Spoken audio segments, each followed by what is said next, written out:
आध्यात्मिक ग्रंथों में आभा या तेज का जो उल्लेख मिलता है आत्मा, शरीर और मन की शक्तियों के प्रतीक के रूप में मिलता है। भले ही आधुनिक विज्ञान इसे ओरा बोलता है, आभा मंडल बोलता है, लेकिन भारतीय शास्त्रों में उसे ऊर्जा और चेतना का स्रोत माना है।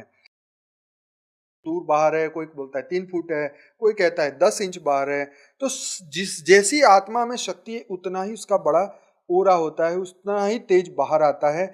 यह आभा आत्मा की दिव्यता और शुद्धता का संकेत है। कठोपनिषद आभा को आत्मा और ब्रह्म के बीच की ऊर्जा के रूप में वर्णित करता है। आत्मा ब्रह्म का प्रकाश है, आत्मा ब्रह्म ज्योतिर्मय, ये कठोपनिषद कहता है। तो शिव पुराण कहता है कि आभा को शिव की शक्ति का प्रतिबिंब कहा गया है। शिव की आभा संपूर्ण सृष्टि को प्रकाशित करती है। आभा को विष्णु के दिव्य स्वरूप का हिस्सा बताया गया है। विष्णु की आभा से भक्त का आभा मंडल भी शुद्ध और चमकदार हो जाता है।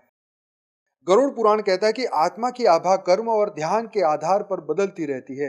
जो व्यक्ति ध्यान करता है उसकी आभा सूर्य के समान तेजस्वी हो जाती है। देखो कितनी मस्त बात है। तो ज्ञान, योग, सेवा और धारणा, इसके आधार पर हम जैसे जैसे इसकी प्रैक्टिस करेंगे हमारा ऑरा पावरफुल होगा।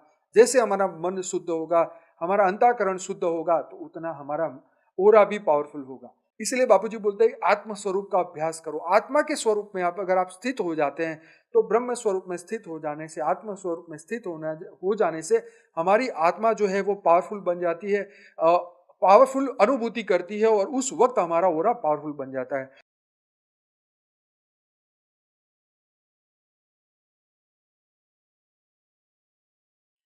परम शांति। सभी का स्वागत है, परम परम स्वागत है बापूजी के इस यूट्यूब चैनल पर। तो आज हम बात करने वाले ओरा के बारे में।